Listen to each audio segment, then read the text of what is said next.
Salve, salve pessoal, tudo certo? Começando mais uma live. Hoje, sexta-feira, a última da semana, eu tenho a presença mais que ilustre, muito legal do maestro Daniel Mizuyuki. Tudo bem, maestro?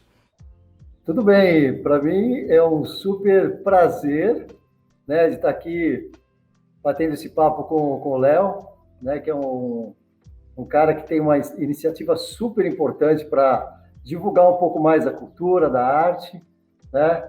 Então, para mim é um enorme prazer, Léo. Obrigado pelo convite, viu, cara? Não, eu que agradeço por estar participando. O Pacito já tá aqui online, já mandou um oi. Diga lá, Pacito. Maestro, vamos começar com quando você começou a tocar? Nossa, olha, eu vou te dizer que a minha memória infantil ela não é tão boa, né? Eu não tenho muitas lembranças assim, né? Mas eu comecei a tocar foi na igreja, porque o meu avô veio fugido da Europa, da Rússia, né? E veio aqui para o Brasil e abriu algumas igrejas. E aqui em São Paulo, uma das coisas super importantes que tinha, além da palavra, enfim, da religião, era embasada toda na música. Então, o meu tio era o maestro do coral, tinha uma orquestra, né? E aí que, em algum momento, que a gente estava, molecada, tinha uma grande molecada dentro da igreja, aí teve o meu tio que abriu uma escola. E aí a gente começou a estudar, aprender música, assim, sem compromisso, para tocar na igreja, né? Mas em pouco tempo a gente já estava na Escola Municipal de Música, aprendendo dentro da Escola Municipal de Música, né? Sim. Aliás, o meu professor era um italiano, né? Os professores que tinham na escola municipal eram todos estrangeiros, praticamente todos estrangeiros. E eu tive a honra de estudar com o professor Enzo Pedini, porque eu comecei a estudar trompa na Escola Municipal de Música, né? Sim. Então, o princípio foi essa iniciativa de alguém dentro da igreja de mostrar para a gente o que era música. E é engraçado que foi uma coisa muito natural, né? Ninguém não tinha nenhum tipo de rejeição, né? Porque você, moleque, jovem pra caramba, sei lá, se eu tinha 11 anos de idade, 10, 11 anos, né?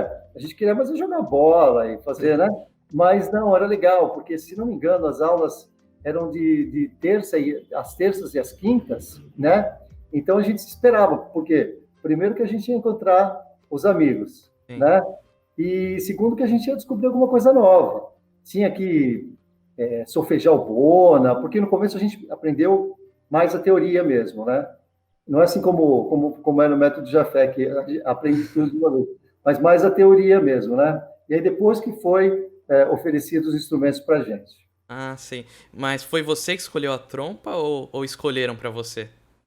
Então, na verdade, eu comecei tocando um instrumento chamado saxhorn, que é um instrumento, eu não sei como explicar, eu tenho até hoje esse instrumento, né? O Mas é mesmo? o mesmo. Nossa. É um mini bombardino, né? E aí, o que aconteceu? Que alguém emprestou uma trompa, né? E trouxeram e mostraram lá pra gente, ó, isso aqui é uma trompa. Eu falei, é isso que eu quero, né? Na hora. Então teve eu e mais um que quiseram a trompa, né? É isso que eu quero, mas ainda a gente não estava na Escola Municipal de Música. Aí que a gente foi para a Escola Municipal de Música. E aí, quando nós fomos para a Escola Municipal de Música, né? Então, era um instrumento, a gente não tinha condições de comprar uma trompa. Então, assim, o meu colega usava a trompa de manhã, porque ele estudava à tarde, e eu estudava à tarde na escola, né? O ensino fundamental. Então, ele estudava de manhã a trompa, quando ele ia para a escola, ele levava a trompa para mim à tarde, para eu estudar, e aí a gente ia revezando isso todos os dias, né? Nossa. Foi sensacional. E isso a gente estudava com o mesmo professor também, ele usar com a mesma trompa. Então era muito divertido, né? Eu não posso imaginar eu com essa idade, super molequinho, né? Porque eu não sei te explicar por que eu escolhi realmente a trompa, por que ela entrou na minha vida. A É, trompa que mas te escolheu, né, maestro? eu acho que de repente foi a trompa que me escolheu, sabe? Foi bem legal, está sendo bem legal. Está sendo bem legal, porque a trompa me levou a vários lugares, né, da música, importantes da música. Imagina. E nessa época você tinha o quê? 15 anos? Não, não, nessa época eu tinha acho que 11, Nossa. 12 anos, 10, 11, 12 anos. Eu não sei ao certo, né? O que eu te falei, eu tinha comentado com você, né, lá de Campos do Jordão, que tem uma foto que eu recebi hoje, de 78. Sim. Então, lá eu tinha 15 anos. Então, eu acho que é por aí, 10, 11 anos de idade, né? E como era seu estudo nessa época? Eu imagino que existia uma competitividade, porque tinha seu amigo também, você disse, né? E é sempre legal, assim, ter um amigo estudando junto. Meu, é lógico que lógico que existe a competitividade, né? Um queria tocar o solo melhor que o outro, um queria tocar mais forte que o outro, um queria mostrar mais que o outro. Mas essa maneira de fazer, só contribuía para a qualidade da orquestra, né? Sim. E para nossa busca de conhecimento e poder crescer o mais rápido possível. Tanto é que a gente desenvolveu muito rápido, mas muito rápido mesmo, né? Porque em pouco tempo a gente já estava na escola municipal desculpa, na orquestra jovem. A Sim. gente já tinha conseguido, fomos fazer o teste na orquestra municipal, que chamava Municipalzinha, né? Que era regida pelo Samuel Kerr. E nós dois entramos, e eram dois pirralhos. As pessoas que tinham lá eram bem maiores. A gente nem podia ir sozinho, sempre tinha que ter alguém para levar a gente, né? Uhum. E tinha ônibus, né? A gente morava na Zona Leste e a sede da orquestra era aqui no centro de São Paulo. Sim. Então era uma coisa, e começava o ensaio, por exemplo, às 7 horas da noite e acabava por volta das 10 horas. A gente pegava sempre quase que o último ônibus para poder voltar para casa, né? Uhum. Então, se perdesse um minuto, ia ter que dormir na rua. Aí ia ser uma confusão, já imaginou isso? Nossa. Eu acredito que a influência familiar também tenha te ajudado bastante nesse começo, né? Porque você disse que seu tio regia também. Então, ele regia o Coronel da Polícia Militar de São Paulo, né? Mas assim, eu tinha um outro meu tio que ele chamava Guri, ele chama Guri, né? Infelizmente já não está mais por aqui, mas era um grande apoiador, uma das pessoas que levava sempre a gente para a escola de música também. E todo mundo incentivava, porque nós tínhamos uma orquestra de excelência na igreja.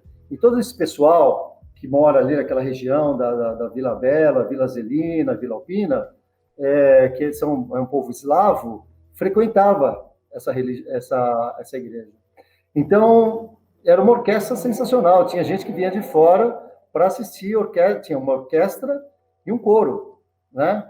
E os arranjos eram escritos pelo maestro, o maestro do coro. Porque o primeiro maestro foi o meu tio chamado Basílio.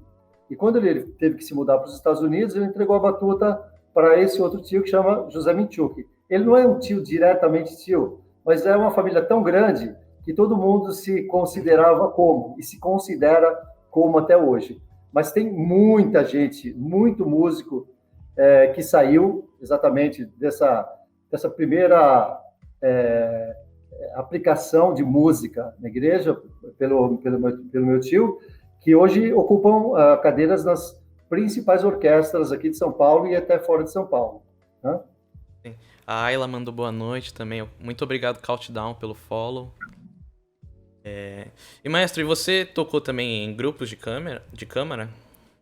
Eu toquei em grupos de câmara. Eu fundei um grupo chamado Grupo Álamo, que era um grupo só de trompas, né? Aqui em São Paulo.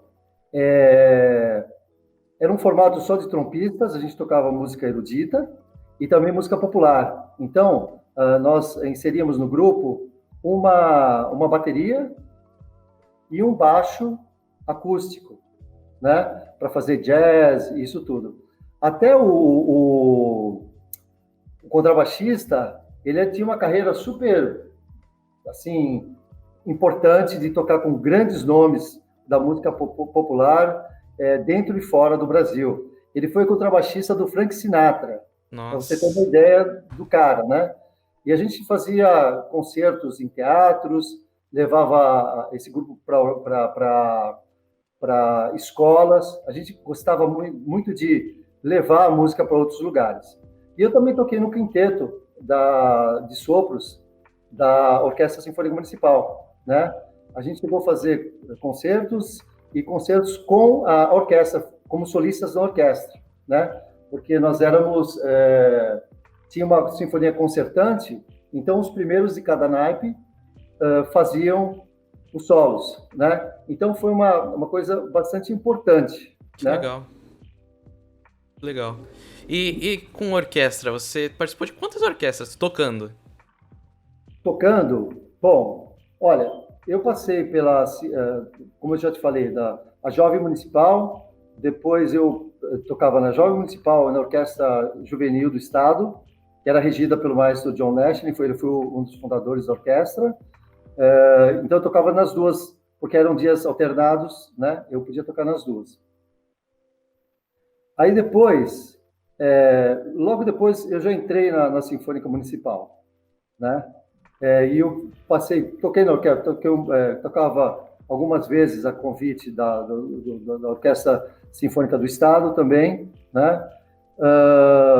Enfim, basicamente foram essas orquestras. E quando vinham orquestras do exterior, geralmente eles não traziam os sopros, né? Então eu recebia esses convites para tocar nessa orquestra, né? Então tinham orquestras alemãs. Eu toquei junto com a orquestra, a Filarmônica de Israel, com o Dubin Mehta, né? Enfim, eu toquei assim, basicamente foram essas orquestras aqui, né? Uhum. Mas assim, municipal, né? Mas assim, toquei em outras tantas a convite como músico convidado. Na Sinfônica, Sinfônica Municipal, né? Isso. Você tinha quantos anos quando entrou nela? Então, eu tinha 16 para 17 anos, né? Era muito jovem, até naquela época. O prefeito teve que sancionar uma nova lei para que eu pudesse ser contratado na orquestra. Nossa. Né? Então, era uma orquestra que tinham muitos estrangeiros, e os poucos brasileiros, né, eram pirralhos, eram garotinhos, né? Então, então a gente tinha sempre as pessoas que nos defendiam, porque você sofre um pouco, né? Sim. Os mais velhos naquela época, e estrangeiros principalmente, eles achavam que a gente estava invadindo o espaço deles, mas era o contrário, a gente estava ocupando o nosso espaço, né? Era uma situação completamente contrária, não era bem assim. Né? Eu imagino que eles deviam ter algum problema, né? Porque eles eram mais velhos, né? Se sentiam mais velhos, e quando você vê uma pessoa mais nova assim... Pois é. Mas, assim, antes de tudo isso, né, acho que a gente deve ter pulado uma parte, eu participei de vários festivais, né? Como eu já falei, o Festival de Inverno de Campos do Jordão, que era com o maestro Eliezer de Carvalho, o Festival Internacional de Brasília, um Festival Internacional do Uruguai também, em Montevidéu, né? E cursos na Itália e coisas assim, né? Antes de entrar? Não, antes de entrar foi esse de Montevidéu, foi Campos do Jordão e foi Brasília. Depois que eu já estava na orquestra, que aí eu fui fazer outros cursos também. E imagino que tenham sido muito legais, né? Porque você conheceu músicos de todos os lugares, né? Com esses festivais. Ah, sim, muito legal. Inclusive, né, tem vários músicos, o Varela, que é um grande oboísta, Alex Klein, o Mauro, que é um fagotista, enfim, caras que estão aí no mundo, que são, né, Arcadio Minchuk, Roberto Minchuk, enfim, pessoas que estão aí no mundo da música, né, que a gente tem contato até hoje. Tem vezes que a gente vai para algum festival ou para alguma coisa assim e acaba encontrando todas essas pessoas. Então, é muito legal, é muito agradável, muito gostoso relembrar toda essa época, né? E sem dizer de relembrar que nos festivais é o grande momento da gente se soltar, né? E fazer grandes estripulias, tanto como tocando o instrumento, como fora do instrumento também. Era muito legal, era muito divertido, mas era sempre um aprendizado para a gente. E das coisas legais de um concurso que me marcou muito também, que eu ganhei, foi com a Orquestra do Estado, né? E eu toquei como solista sob a regência do maestro Elezar de Carvalho, ainda aqui no teatro... Como é que é o nome do teatro mesmo? Enfim, no teatro... No teatro que pegou fogo aqui, eu estou não lembrando muito dos nomes. Cultura Artística, pronto, chegou o nome. Uhum. No Teatro Cultura Artística, foi isso. Mas quando você... E desde jovem você queria ser maestro? Não. Olha, para te falar a verdade, nem músico eu pensei. Tudo o que aconteceu na minha trajetória de vida foi tudo muito natural, né? Eu sempre fiz todas as coisas que eu faço, eu sempre fiz por prazer. Eu nunca fiz em troca de alguma coisa. Tudo que veio para mim foi uma consequência do meu trabalho, né? Porque eu acho que quando você corre atrás de alguma coisa porque você busca um retorno, tá certo fazer isso. Não vou dizer que tá errado, tá muito certo fazer isso. Mas eu sempre fui muito tranquilo das coisas acontecerem, né? Porque mesmo quando eu comecei a tocar e entrei numa orquestra profissional, eu ainda estava estudando no colégio normal. Eu estava fazendo lá era o ginásio e, né, depois do ginásio o que vinha mesmo? Tem o ensino médio. O ensino médio. Chamava colegial na época, né? E aí que eu tinha que mudar de escola às vezes para poder ter o meu horário para poder fazer os ensaios da orquestra. E aí eu chegava nas escolas para pedir uma transferência, mas por que você quer fazer?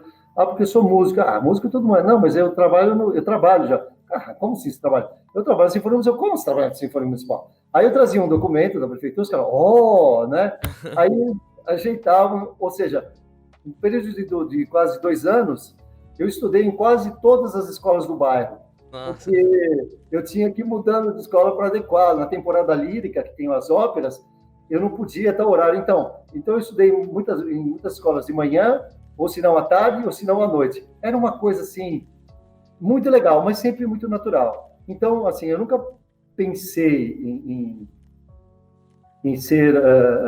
ter uma vida profissional como músico ou chegar até ser maestro. Porque quando eu cheguei na Sinfônica Municipal, depois de alguns bons anos, né, eu acabei montando uma camerata lá dentro, com os músicos da orquestra. Chamava-se Camerata São Paulo, né?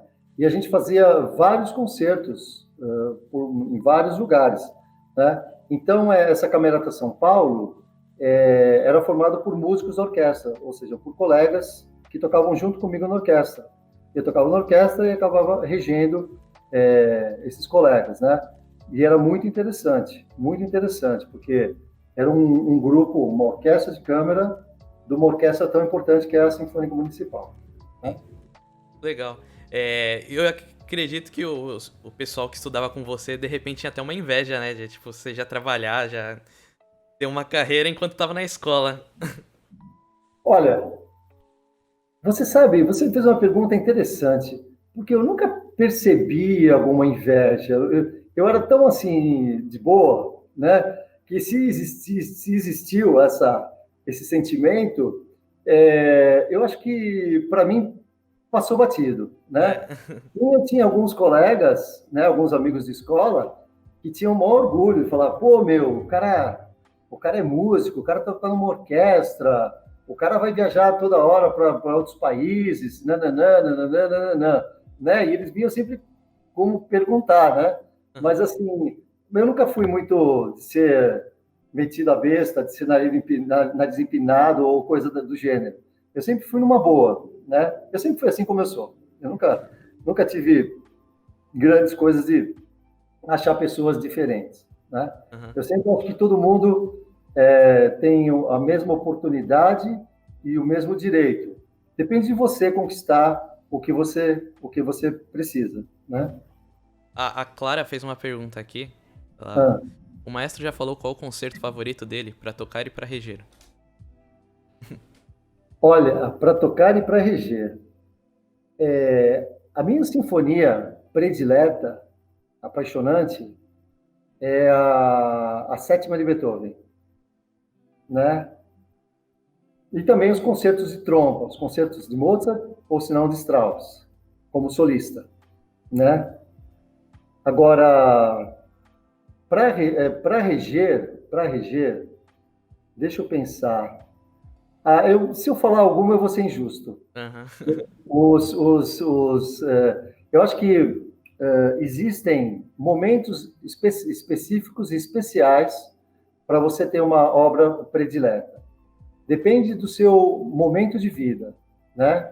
Quando você é mais jovem, quando você é médio, quando você está feliz, você está livre, quando você está realizado, sabe? São vários elementos, né, que vão te levar a escolher uma obra para reger. Eu posso também ficar com a sétima de Beethoven, porque eu toco e rejo e pronto, a gente está resolvido, fica mais simples, tá? Você continua estudando trompa, maestro, ou você meio que deixou de lado? Olha, eu de vez em quando eu deixo a trompa aqui na minha sala, né? E quando às vezes eu tropeço nela, eu faço uma escala, coisa assim, porque assim sempre vem um gostinho, né? E é engraçado porque você lembra passagens de orquestra, você lembra, porque faz muito tempo que eu não toco na orquestra, né? Eu continuo como integrante da orquestra, eu faço um outro tipo de trabalho artístico, né, na Secretaria de Cultura, mas eu imaginei que se eu parasse tanto tempo eu não ia lembrar mais nada, mas eu lembro os concertos, as passagens importantes de trompa, de orquestra, ou seja, eu sempre estou com ela por perto de mim. Ela é minha grande amiga, ela que me deu a oportunidade, né? Então, eu acho que não é assim que a gente simplesmente me abandona e pronto. Não, ela está sempre próxima a mim. Você se lembra da sua primeira regência? Eu lembro da minha primeira regência. Na realidade, meu primeiro professor de regência foi o maestro Alberto Jafé, ele que me deu a primeira aula. E logo em seguida, ele ia reger um concerto lá na universidade, e ele me ofereceu a oportunidade de reger uma das músicas, né? E foi exatamente um tema russo, né?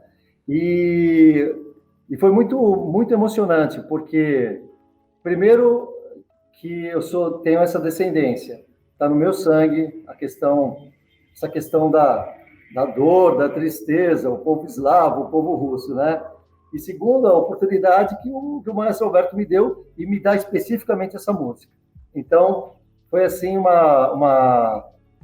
logicamente que eu tremia que nem uma vara verde, né? Estava desesperado, né? Com muito medo mesmo, mas acabou dando tudo certo. E dali eu ganhei uma batuta dele.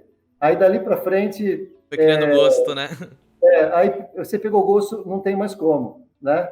E aí quando nós voltamos para o Brasil, eu voltei para o Brasil. Aí eu achava muito injusto eu estar sentado na cadeira da orquestra, né? De ficar na cadeira da orquestra e atender só aquele número de público. Meu interesse era atender um número muito maior, né? Aí eu comecei a fazer as minhas conversas e eu acabei virando o maestro da Sinfônica Municipal dos concertos didáticos. Então eu regia esses concertos didáticos. Tinham de 2 a 4 concertos didáticos por mês, e aquele teatro lotava de alunos da escola pública, né? E eu fazia a regência e a professora fazia a narração. Olha só que maluquice.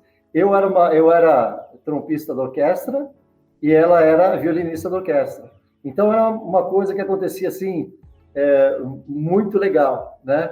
Então, e aí logo depois disso, eu comecei também a dirigir um departamento do Teatro Municipal que tinha um projeto, um movimento chamado Teatro Municipal Visita. Então, eu transformava a orquestra em núcleos, em grupos de câmara, e a gente visitava todos os centros culturais, as bibliotecas municipais, teatros de bairro e algumas escolas. Então, a gente fazia uma média, sei lá, de 40 concertos por semana, com a orquestra toda dividida. Então, a gente atingiu um grande número da população jovem de São Paulo, e a gente via o resultado que a gente levava a música e explicava o que era o Teatro Municipal. O que é um Teatro Municipal Visita, né? Então, a gente levava esses grupos, e aí a frequência do teatro começou a aumentar também, né, nos concertos que aconteciam aos domingos de manhã, que eram concertos mais populares. Então, foi uma coisa que eu tive um retorno, um resultado muito legal, muito positivo, foi muito interessante. E você disse que tinha voltado pro Brasil, então a sua primeira regência foi fora do país? Foi nos Estados Unidos. Uhum. E você estudou lá, né, nos Estados Unidos? Não, eu dei aula nos Estados Unidos. Eu dei aula numa universidade, né? A minha formação é genuína brasileira, Que né? legal. Os cursos que eu fui fazer foram cursos, eram cursos, não foi uma formação, né? Sim. A minha formação é totalmente aqui no Brasil mesmo. Como te chamaram para dar aula nos Estados Unidos? Então, a gente tocava, sempre tinha um grupo, né, que a gente fazia junto com a professora, com a família da professora, e a gente fazia os concertos lá na escola e a gente dava aulas também nos festivais de verão. E num desses festivais de verão convidaram a gente para ocupar a cadeira de música, de professor, né? E a gente foi muito legal, porque foi uma experiência bastante importante, né? E foi assim que a gente chegou até lá, através do professor Alberto e da professora Deise De Luca. Legal. Você deu aula na Itália também? Não, na Itália eu fui fazer um curso de regência. Sim. Né? Eu fui fazer um curso de regência com o maestro Isaac Alavichevsky, né? Porque depois que você começa a aprender, você quer se aperfeiçoar, né? Aí eu fui fazer esse curso, aliás, Riva del Garda era um lugar lindíssimo, né? Um lugar que tem o mar, mas tem as montanhas com neve. Eles montam um teatro dentro da água mesmo. Nossa. É um teatro inflável.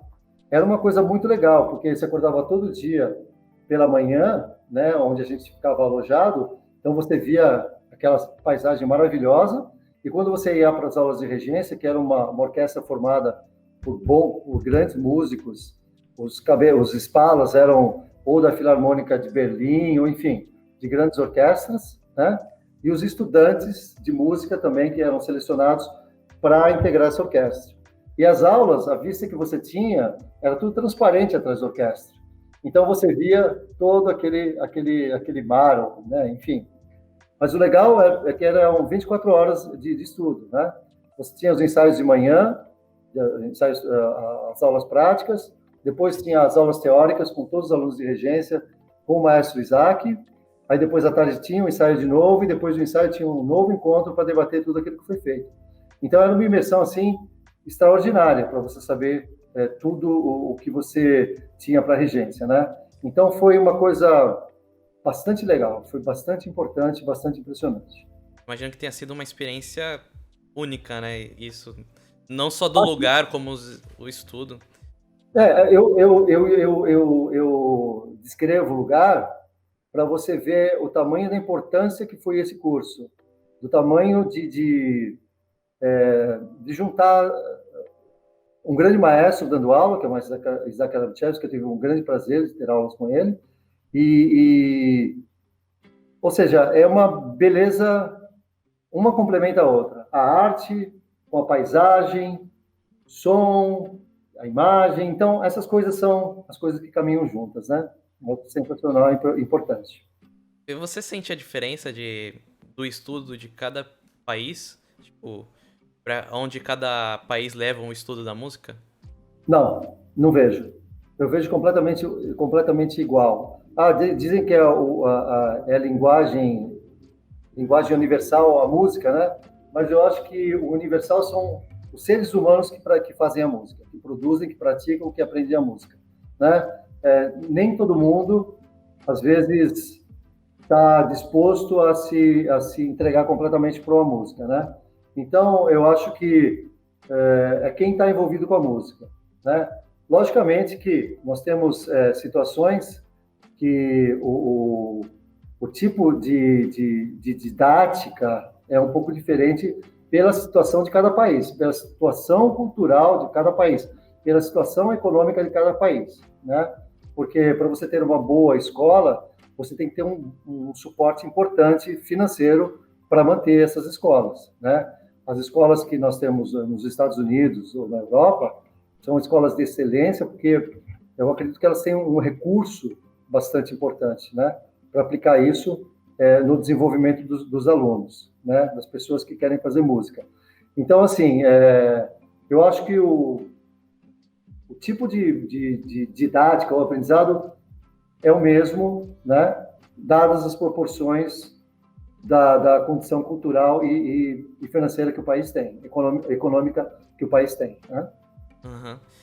Mestre, e falando já da parte quando começou o ensino coletivo na sua vida, de ensinar, como você acha que isso foi importante para sua vida e para a vida das pessoas que aprenderam com o ensino coletivo?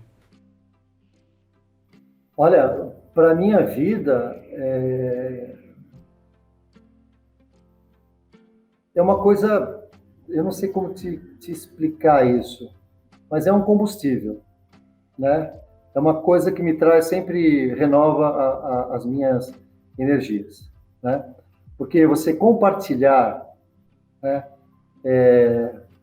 o seu conhecimento com as pessoas, e principalmente com os jovens, é muito saudável, é muito gratificante e é um prazer, é um orgulho que eu tenho de fazer esse tipo de trabalho com o coletivo. Primeiro que a gente está fazendo um trabalho para que a gente possa ter orquestras cada vez melhores, pessoas cada vez melhores, pessoas disciplinadas, pessoas sensíveis, pessoas que tenham cuidado com o próximo, né? Todas essas questões são importantes, porque nós somos seres humanos e todos vivemos no mesmo mundo, né? No mesmo planeta. Então, isso é muito importante. Agora, para os jovens, nossa, é sensacional você ensinar uma primeira nota musical, né? Porque daquela primeira nota musical é como você aprende a falar, né? As primeiras palavras quando você é criança, né? Agora, quando você começa a emitir os primeiros sons de um instrumento e a gente vê isso, a gente fica realmente transportado, não sei para onde, porque é uma alegria que transborda. E vendo cada momento do desenvolvimento, vai deixando a gente mais feliz ainda. E às vezes a gente vê alguns alunos que não estão desenvolvendo, de repente faz pum, e vai lá para frente, e sai uma coisa assim, sabe? E ver, poder participar das conquistas de cada um desses jovens que aprendeu, nossa, é um orgulho muito grande, né? Eu tive a oportunidade de, ainda quando eu tocava na orquestra, um dos alunos entrou como espada dos contrabaixos na Sinfônica Municipal. Então você imagina o professor, maestro, né, tocando na mesma orquestra do menino do contrabaixo, que entrou, fez o ensino coletivo e entrou na Sinfônica Municipal, né? Isso é um exemplo, mas a gente tem um monte de exemplos, né, de conquistas. E é isso que move a gente cada vez mais. Isso que leva a gente para querer fazer mais e fazer com mais qualidade, com mais empenho e mais amor, né? Porque a gente sabe muito bem que a música não é uma linguagem que simplesmente você busca como um meio, uma maneira de sobreviver ou ter um ganho para ter a sua vida. Mas sim é um elemento importante para você ser um ser humano melhor, para você desenvolver a sua sensibilidade, para você desenvolver a sua criatividade, né? Então, isso é uma coisa assim que traz um prazer enorme, né? E também de receber as devolutivas, as respostas de muitos alunos que procuram a gente, né? Para falar o quanto aquele momento da vida foi importante, aquele momento da vida deles foi importante para que eles tivessem esse futuro que eles têm, né? Tem aluno que a gente, às vezes, eu estou em tal lugar e vem um cara, te agarra, te abraça, e fala, quem é você, né? Eu fui aluno da turma XYZ, da época tal. Então, a gente vê que todos os alunos do ensino coletivo criam um vínculo, não só com os professores, com o maestro, com os assistentes, mas com todos que participam das aulas, né? Porque saem grandes amizades, saem namoros, saem até casamento, né? Para você ter uma ideia. Então, assim, eu acho importantíssimo, primeiro, que o coletivo ensina um número maior de alunos, então a probabilidade de sair músicos profissionais ou que vão integrar as orquestras ou vão ser professores ou vão trabalhar com musicoterapia ou vão ser diretores de teatro ou vão ser secretários de cultura ou vão acabar sendo prefeito ou vai acabar sendo governador ou presidente da república até, por que não? Né? É isso que importa. A gente, quando coloca no ensino coletivo, a gente não coloca porque a gente quer que saiam os profissionais músicos de orquestra, mas sim que possam sair pessoas melhores, mais sensíveis e mais informadas, que a música move um monte de coisa, envolve matemática, envolve história, envolve tudo, né? Até situações importantes. Eu acho muito legal o senhor falar disso, porque o ensino mudou minha vida, né? Tipo, em muitas situações, como eu conheci a minha namorada através do instituto, e também a minha primeira viagem de avião, que foi algo, tipo... Eu até falei com o senhor já numa aula, foi algo que, tipo, eu não imaginava viajar, e foi algo super legal, super bacana. Viajar com os amigos, né, que é algo ainda mais legal. Saber, ver coisas que, tipo, entrar no aeroporto, colocar o baixo lá no negócio pra fazer o teste, pra ver se tá tudo certo. E foi algo muito bacana. E o senhor tinha falado na aula até que quando começaram isso, vocês pensavam, tipo, em alugar um ônibus pra o pessoal ir pro teatro municipal, né? E fez virar isso, pessoa ir pra fora do país, pessoa viajar de avião, ir pra outro estado. É algo muito grande pra gente, né, pros alunos.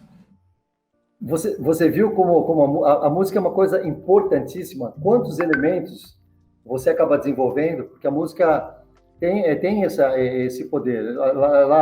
Ela consegue ultrapassar barreiras, fronteiras e tudo isso, né?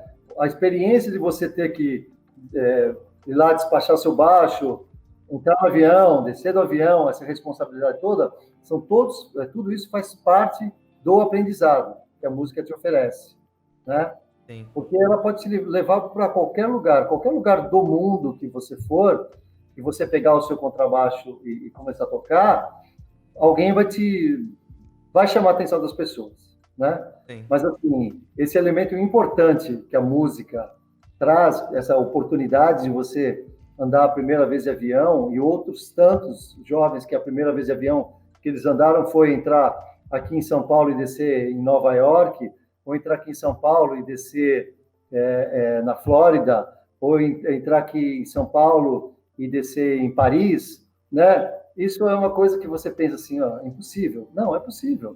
A gente já fez, né? A gente já fez isso. Então, é uma coisa que a música proporciona para todos nós. Proporciona a gente conhecer grandes músicos. Eu toquei com o Rostropovich, eu toquei com o Milton Nascimento, eu toquei com o Yo-Yo Ma, quer dizer, eu regi o Yo-Yo Ma, entendeu? Eu regi o Toquinho, sabe? É tudo música. Nós estamos falando do popular e erudito, que são grandes nomes, tal, coisa e tal, que foi a música que proporcionou. Eu tive a oportunidade de gravar CD, tocando, né? CDs com vários nomes da música popular brasileira. Né? Então, assim, eu tive a oportunidade de conversar com o Tom Jobim várias vezes. Né? Então, assim, é muito legal. Eu falo assim, na simplicidade, porque para mim é tudo normal. Todas as pessoas são iguais. Não existe o Rostropovich, não existe, existem o Yo-Yo Ma, o Toquinho, enfim, todos esses existem. Mas para mim são pessoas como nós, né? Então isso que é o importante da música. E é a música que traz essa liberdade de você falar com todo mundo, né? Sim. A Nath mandou uma pergunta aqui, ela disse: como o senhor imagina que vai ser o mundo da música depois da pandemia? Olha, eu não consigo imaginar ainda, né? Mas eu só sei que a hora que isso começar a amenizar essa situação toda dessa pandemia, eu acho que a gente vai ter um prazer tão grande de se encontrar, né? A gente já tinha o prazer de se encontrar, aí, mas eu acho que vai ser maior ainda, porque a gente já está fazendo um trabalho gostoso pela internet, né? Mas assim, falta, né? Sim. Falta alguma coisa próxima. Mas eu acho que a gente vai superar tudo isso e a gente vai chegar nesse momento com muita energia, muita garra. E eu tenho certeza que a gente vai chegar em um degrau mais alto. A gente não vai chegar para baixo para começar tudo de novo. Não. A gente vai chegar num degrau para subir com mais rapidez, com mais consciência e dando mais importância à vida, e dando mais importância ao ser humano, e dando mais importância à orquestra, e dando mais importância ao curso, e dando mais importância aos amigos e os colegas, que são as pessoas mais importantes que a gente tem, né, no mundo da música. Sim, eu acho que a pandemia, apesar de tudo ruim que tá acontecendo, né, ela criou mais humanidade pra gente. E até um maior contato. Eu acredito que eu e o pessoal do baixo, eu acho também, que a gente criou muito mais contato com o senhor do que antes quando era a orquestra normal, sabe? Conhecer um pouco mais o maestro do que o maestro Daniel Miziuk do que conhecia só o maestro. Ah, que bom. Eu espero que vocês tenham conhecido um pouco mais de mim e tenham gostado, né? E não gostado, mas enfim. Mas assim, para mim também, eu estou conhecendo mais a fundo vocês, né? A situação técnica de cada um e a situação vai acontecer normalmente da situação pessoal de cada um também, né? Da gente poder estar sempre se apoiando, né? Naquela correria, do jeito que estava o mundo, aquela correria, a gente não tinha tempo nem de falar um oi, né? Então, isso tudo veio para baixar um pouco essa poeira, né? E essa oportunidade da gente se conhecer, de a gente aprender, de a gente dividir, a gente compartilhar situações felizes, situações não tão felizes, né? E a gente saber que a gente pode fazer as coisas. Às vezes, quando a gente faz os ensaios ou coisa assim, a gente coloca a oportunidade para cada um mostrar o que está fazendo. E você mesmo criar uma segurança do que você está fazendo bem mesmo, né? Que em outros, nos ensaios que a gente fazia normal, parece que era tudo muito rápido, coisas e tal, né? Mas assim, como você falou, a gente está se conhecendo mais. É muito bom. Eu estou muito feliz de estar conhecendo todos vocês cada vez mais. A Clara mandou uma pergunta aqui pra você contar mais sobre Nova York. Nova York? Eu acho que quando a orquestra foi tocar lá. Ah, sim. Nossa, a gente tocou no Carnegie Hall. Imagina o que é isso? É o grande sonho de consumo de qualquer orquestra, né? A gente ficou no centro de Nova York, né? Mas assim, o concerto foi uma coisa assim espetacular. Primeiro que o teatro estava lotado e não eram ingressos foram distribuídos. Eram ingressos que você precisava comprar mesmo. Era uma média de, sei lá quanto que era, mas não era barato, era caro os ingressos, né? E a primeira música que a gente tocou, o teatro veio abaixo. A segunda foi virando uma loucura. Aí acabou uma história que a gente começou a dar bis, e os caras do backstage, que não estavam entendendo mais nada, porque o teatro foi ao delírio, foi à loucura, né? E até acontecer que no final nós tocamos o Fido, né? E lá tem todo um protocolo, toda uma coisa, né? Aí alguém me perguntou, Maestro, a gente pode descer para tocar o Fido lá no meio da plateia, como a gente faz no Brasil? Eu falei, manda bala. Meu, virou. E aí que ninguém mais entendeu nada. Mas foi um dos concertos super brilhantes da orquestra, né? Também foi lá um representante acho que do Paul McCartney, não sei, uma coisa assim, para gravar, porque a gente tocou alguns temas dos Beatles, né? Que tem um compositor, você sabe, dos arranjos que a gente tem, né? E também fizeram algumas gravações. Foi muito legal. Foi uma viagem assim sensacional. Muita gente viu pela primeira vez na vida a neve, passaram um frio daqueles, fizeram a maior bagunça no hotel, mas deu tudo certo. No final, acabou tudo certo e foi um grande sucesso a viagem da orquestra. Uma história que eu acho muito engraçada também foi quando você falou de eles foram tocar na Disney e o pessoal ficou até enjoado da Disney, de tanto ficar lá. Teve gente que ficou cansado de passear no parque, né? Porque, assim, se você vai ao parque como...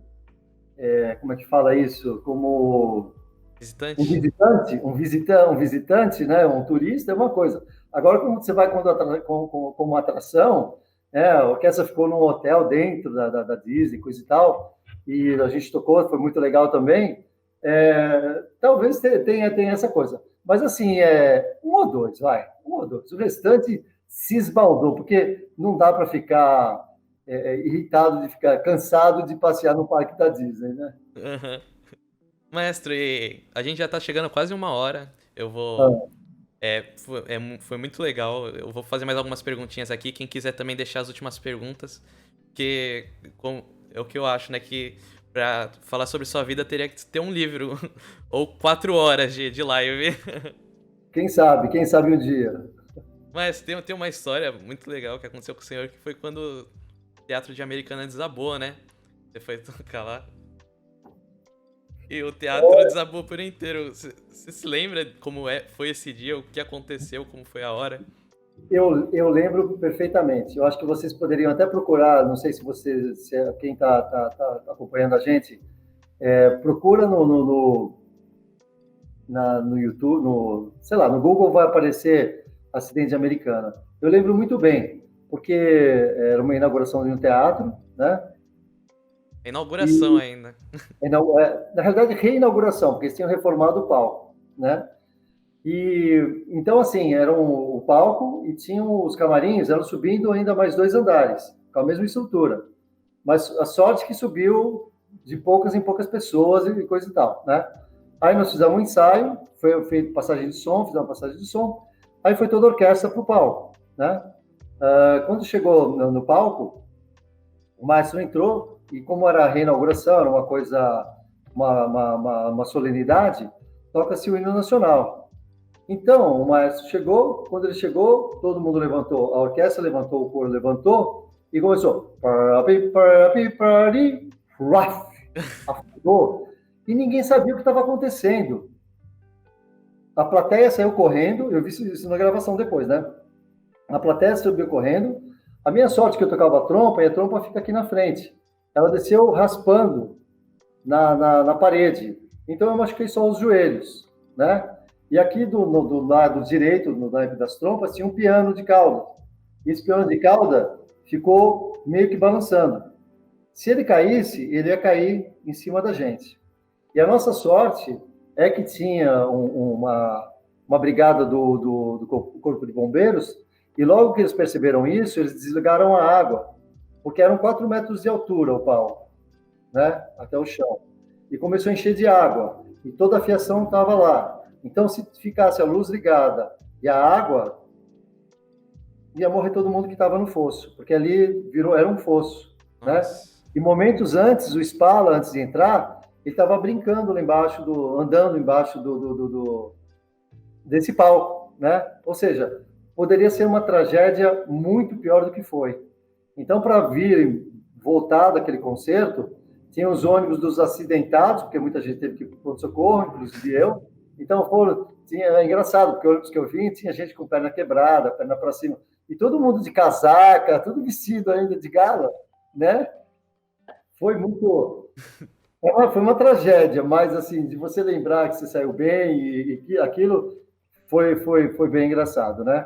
Mas aí depois a gente recebeu a construtora responsável repôs os instrumentos, então cada um foi para o país onde comprou o instrumento, eu fui para a Alemanha, outros foram para os Estados Unidos, e a gente encomendou na própria fábrica e eles deram esse suporte todo para a gente buscar os instrumentos, experimentar, ou seja, no final a tragédia acabou tudo bem, não teve grandes problemas. O Pacito perguntou como você administrava o dinheiro quando era jovem? E tocava, sendo jovem, tocando e recebendo. Eu cuidava bem, eu sempre cuidei bem, né? Eu ajudei bastante os meus pais, né? E eu investia em comprar material de música, eu gostava de ter um instrumento bom, né? Mas assim, sempre com muito cuidado, eu sempre fui muito cuidadoso, né? Porque eu acho que a gente tem que aprender a lidar com várias situações, né? Então, a oportunidade que eu tive de logo cedo começar a trabalhar, eu tinha a ajuda da minha mãe para poder administrar isso, do meu pai, obviamente, né? Então, foi sempre muito cuidadoso e sempre com o pé no chão. Eu nunca fui um jovem, né? Vou fazer, não. Sempre foi numa boa. Maestro, e essa história de você ter regido o Yo-Yo Ma, como foi? Foi muito interessante, porque o Yo-Yo Ma estava vindo para o Brasil. E eu eu dirigia um projeto junto com o diretor do Cultura Artística, né? Aí eu falando com ele, falei, eu gostaria muito de mostrar a nossa orquestra pro Yo-Yo Ma, né? Falei, não, mas é impossível, não sei o quê. Eu falei, mas dá um jeito, bababá, nananana. Acabou que a gente conseguiu levar a orquestra para lá, né? E tinham outros grupos que tocaram também, tocaram antes da gente, né? Eles tocaram, aí subiu a nossa orquestra pro palco, né? E a gente estava tocando um dos movimentos da serenata de Tchaikovsky, né? E estava lá o Yo-Yo Ma sentado, né? Aí a gente começou a tocar, né? Daqui a pouco o cara levantou e saiu correndo. Eu falei, nossa, a orquestra deve estar ruim para caramba, né? Ele foi correndo, entrou ali no cantinho, de repente ele vem com um violoncelo, tinha uma cadeira, coloca uma cadeira na última estante, e eu lembro que o nome do menino que estava lá, era o Rosinha, era o apelido dele, tem até uma foto no jornal que saiu no Estado, na época. O irmão sentou e o menino olhou assim como dizendo, o que é isso? O que está acontecendo? E o cara tocou até o final. Ele ficou assim, ele falou que foi a melhor orquestra que ele já tocou no mundo, com tanta energia, com tanta garra, que era coisa que a gente sentia mesmo, mas quando vem de um grande artista, um grande músico, né? Isso deixa a gente mais orgulhoso ainda. E aí ele tocou isso, aí foi para frente da orquestra, né? Fizeram perguntas, ele ficou explicando, aí ele ficou tão empolgado que ele falou, vocês são como meus convidados pro recital que eu vou fazer agora, né? Então, os que quiseram assistir o recital assistiram, conseguiram ingresso, e durante o recital ele olhava e reconhecia alguns dos integrantes da orquestra e ficava olhando, sabe? Virou amigo de todo mundo. Ou seja, é aquilo que eu falei para você, aquilo que eu acabei de te dizer, né? Nós somos todos iguais, né? A gente tem que se colocar numa posição de respeito, obviamente, né? Mas eu acho que todo mundo tem o direito de conquistar tudo e todo mundo tem o direito de se aproximar das pessoas. Às vezes você fica com medo, ele é um grande artista, mas não, ele é igual. Ele fica feliz da vida, de ele dizer que ele estava feliz da vida, dizer não, mas se sentar na orquestra para poder tocar junto, é uma reação extraordinária. Eu achei, para mim foi um orgulho bastante grande estar junto com o Yo-Yo Ma. Mestre, você também já utilizou uma batuta que era do Vila Lobos, né? Foi muito divertido isso. Nós fomos tocar no Colégio do Carmo, né? E aí fiz um ensaio, não sei o quê. Aí a diretora veio com uma caixinha, né? Papelão, tal. E ela falou: maestro, aqui eu queria mostrar para o senhor a batuta do Vila Lobos. Eu falei: não, tá de brincadeira, né? Não deve ser, né?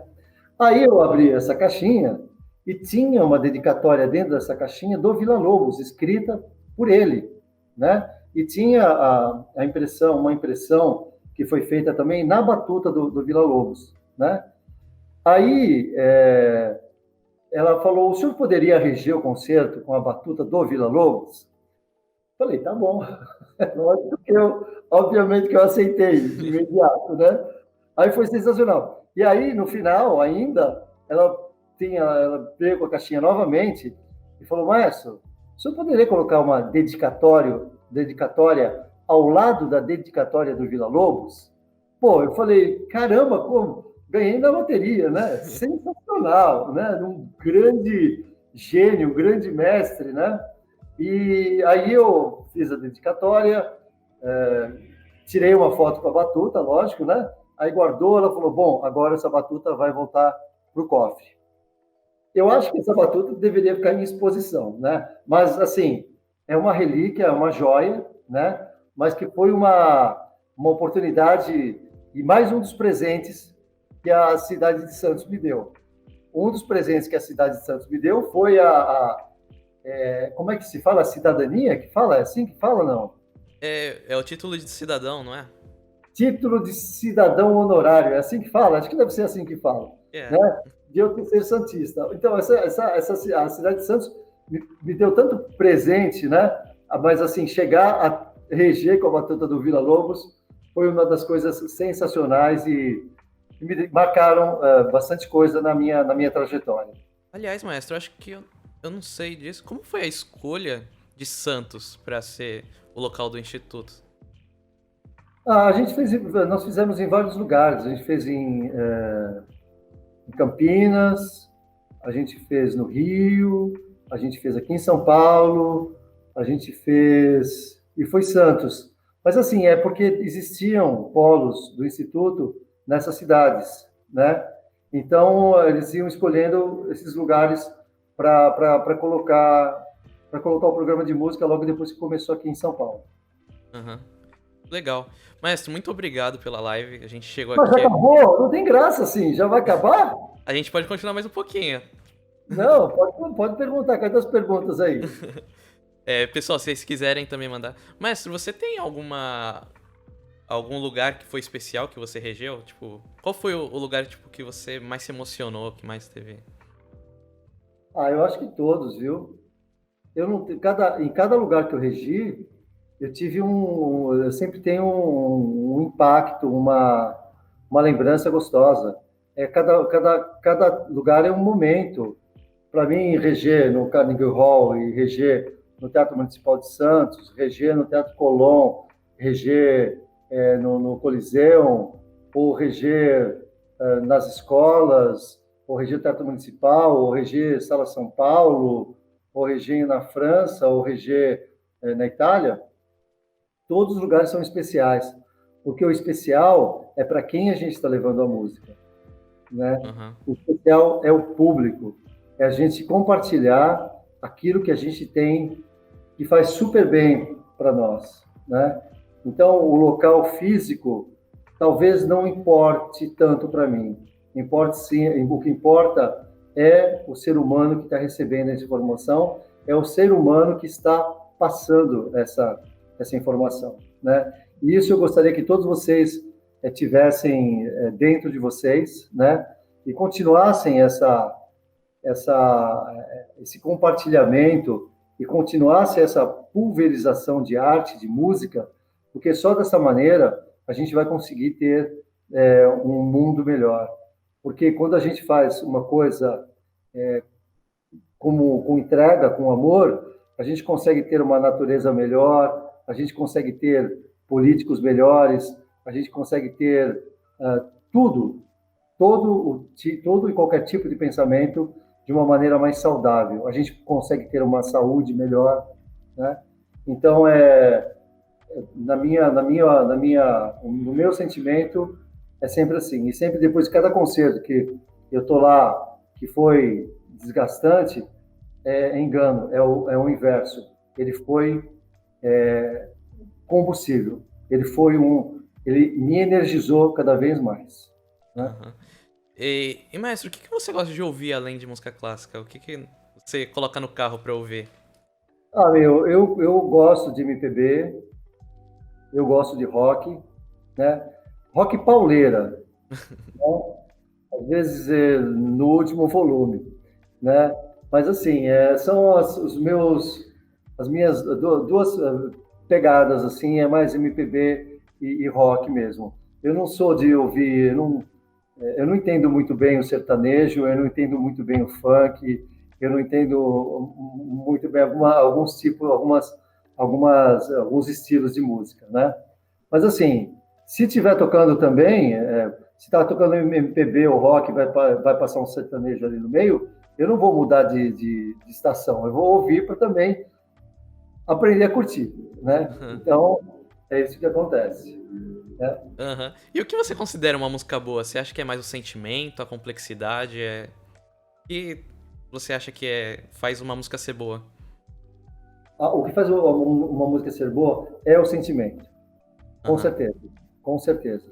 Né? Não importa qual compositor, não importa qual sinfonia, qual concerto de piano, qual concerto de violino, enfim, né? Mas é o sentimento que você, como maestro, passa para a orquestra e que a orquestra sente também, né? Eu lembro muito bem que eu tocava algumas sinfonias e eu acabava tocando na orquestra e eu acabava completamente a camisa molhada, o fraque ou o terno ou o smoking, que quer que seja, completamente ensopado, né? E os colegas olhavam para mim assim, mas, pô, por que você está assim? Era uma entrega. Tinham vezes que eu via um branco na minha frente, de tanto que eu me envolvia com a música. E era aquilo que é o prazer, aquilo que é a boa música. Então, é o sentimento, porque com o sentimento, você consegue uma melhor interpretação, você consegue um melhor som, você é parte integrante daquela obra. Você é parte integrante do instrumento, você é parte integrante da orquestra, e você é parte integrante daquela obra que o compositor buscou no fundo do sentimento dele, né? A música, né? Tem uma coisa uma historinha que do Beethoven, né? Que ele tocou uma sonata, né? E aí foi aplaudido e tal. Aí veio uma senhora cumprimentá-lo, falou: "Nossa, meus parabéns. Eu queria dizer eu queria te perguntar o que você quis dizer com essa música." Aí o Beethoven virou, sentou lá de novo no piano e começou tudo de novo. Ou seja, você tem que entender, você tem que sentir o que eu estou te passando. Ou seja, o sentimento da orquestra tem que atingir o público. Então, essa é a melhor música, essa é a melhor definição para a música. Não são notas, são fraseados maravilhosos e é o sentimento que você promove com a música. O Pacito perguntou se você já considerou parar de trabalhar com a música, ou se você quer trabalhar com a música pelo resto da sua vida. Olha, essa pergunta, para mim, não existe. Não existe. Até o final, eu não sei viver, né? Sem a música, eu não sei viver. Eu não sei. Jamais, Pacito, jamais. É uma coisa que não existe. Vocês vão, ao longo do tempo, da vida, se vocês se transformarem em músicos... Eu não gosto de falar de músico profissional, porque músico profissional é que toca profissionalmente. E eu chamo de músico amador porque o músico amador, ele ama a música. Mesmo que você toque numa orquestra que vai te pagar um salário, mas o músico que ama a música, né?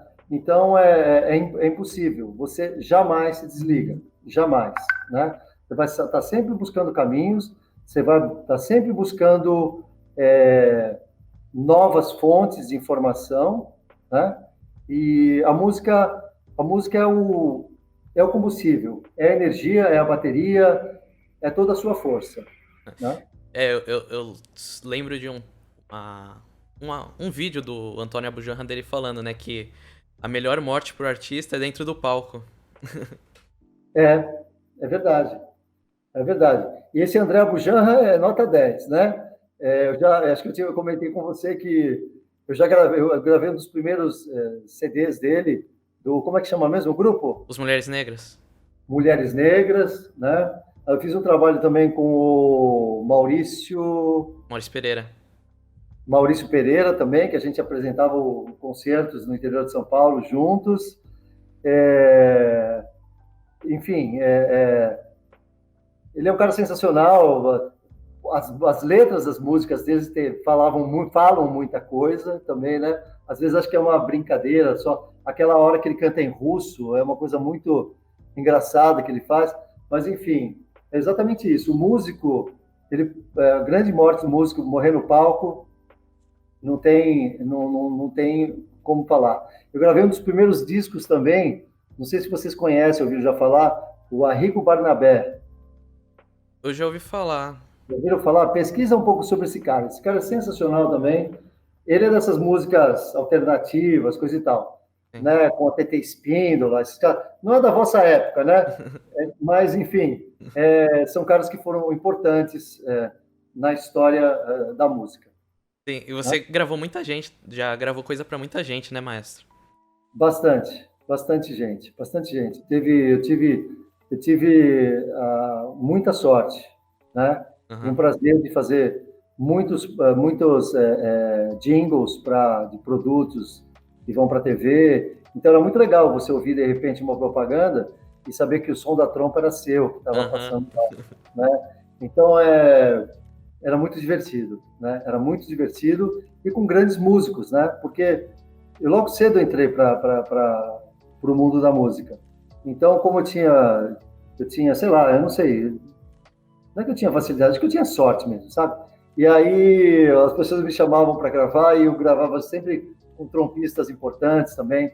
Então, foi legal. Então, assim, como vocês puderam ver, meu mundo tem milhões de coisas que eu fazia, de dar aula, de tocar na orquestra, de fazer música de câmera, de fazer jingle, de gravar CD, CDs não, né, CD, já era CD, CDs, enfim, é um monte de coisa que é fazer casamento, eu fiz muito casamento também, enfim, mas essas coisas foram muito importantes na minha trajetória como aprendizado, né, para chegar nessa época que a gente está de fazer esse trabalho de expansão de música dentro do nosso país, de a gente poder dividir, eu nunca não é dividir, a gente compartilhar as nossas experiências e nossos conhecimentos, mas também aprender com vocês, né? Aprender com os alunos, a gente aprende muita coisa e eu espero que a gente tenha uma longa trajetória e que a gente possa se encontrar várias vezes. Mas quais são suas inspirações na vida e na música? Pessoas que você acha que são importantes, que devem ser reconhecidas, se já não são. Todas as pessoas são importantes para mim, todas elas, todas têm a sua devida importância, todas têm algo a ensinar, né? Eu enxergo todas as pessoas como pessoas importantíssimas. Não tem nenhuma pessoa que seja menos importante, Uhum. né? Todas. E isso eu falo de peito aberto, de coração aberto, né? De todas as pessoas que convivem comigo, todas as pessoas são ultra importantes. O Wagner mandou aqui: qual o sentimento de caminhar tantos jovens para o caminho da música e principalmente formar bons cidadãos? É o sentimento nobre, é o sentimento maior, é o sentimento de cumprir uma trajetória que a gente veio para esse mundo e fazer ele um pouco melhor, através de cada um desses jovens, desses alunos, que vão se tornar homens que serão líderes, Deus queira, com mais competência, com mais responsabilidade, com mais disciplina e com mais sensibilidade, que a música promove isso. Maestro, quais são seus hobbies? Você gosta de ler? Você gosta de repente, algum esporte? Olha, eu leio pouco, não vou mentir. Eu vou até mostrar. Eu estou lendo agora esse aqui, ó. É o segundo livro, você está vendo o livro? É Rubens Fonseca, Os Prisioneiros. Não consegui ler o resto. São Os Prisioneiros só. Ah, tá. Né? O segundo livro que eu leio dele, que são contos, e que são contos super interessantes. Né? Eu gosto de ler coisas mais objetivas, mais diretas. Né? Uhum. A outra pergunta qual que foi? Seus hobbies. Eu gosto de correr. Uma Uhum. das coisas que eu gosto de fazer é de correr. Eu já corri várias vezes a São Silvestre, já corri uma vez uma meia maratona, que são 21 quilômetros. Nossa. Já corri várias corridas de rua de 10 quilômetros, né? Mas agora, com essa época da pandemia, eu dei uma parada que eu respeito as pessoas. Eu não quero, de repente, eu contamine alguém. E até agora estou com dor nas costas porque eu não estou praticando esse exercício, né? E é como você fica muito tempo sentado, começa uma coisa assim. Mas assim, o meu hobby é correr. Eu adoro, sabe? A hora da corrida é a hora que você dedica tudo a você mesmo, né? É como quando você está tocando um instrumento, você se dá ao máximo. Mas a corrida, eu não tenho que conversar com ninguém, não posso dividir nada com ninguém, eu tenho que pensar tudo sozinho naquele momento. Então, dos grandes, e você está desafiando o seu corpo também, está desafiando a sua resistência. Então, corrida é uma coisa. Eu corri várias vezes aí essa praia inteira, ia até lá o emissário, ia até a ponta da praia e voltava até o emissário de novo, né? Nossa. Na areia, na areia. É uma delícia, é uma delícia. Ainda vem do mar, né? Enfim, é um dos hobbies super que eu adoro. E andar de bicicleta, eu gosto de andar de bicicleta também. Uhum. A Nath perguntou se você teve medo de trabalhar na música quando era mais novo. Se eu tive medo, É. nunca nem sabia que eu ia trabalhar na música. Foi a consequência do meu estudo. Eu jamais pensei que eu fosse trabalhar como músico. Eu jamais pensei que eu fosse tocar numa orquestra profissional. Eu jamais pensei que eu fosse me transformar no maestro. Tudo foi acontecendo com muita naturalidade. Nada foi forçado. Foi sempre de uma maneira natural e espontânea. Uhum. É isso, pessoal. Muito Beleza, obrigado. gente? Muito obrigado, maestro. Foi muito legal o papo. Conhecer um pouquinho mais do senhor. Tantas coisas que já fez na vida, já aconteceram na sua vida que são muito legais. E foi muito legal poder ouvir essas histórias. Legal. Foi um prazer conversar com todos vocês. Espero que vocês estejam todos bem, que vocês se cuidem, né, e que a gente possa levar a música adiante o mais longe possível. Tá bom? Uma boa noite para todos vocês, gente. É isso, pessoal. Obrigado.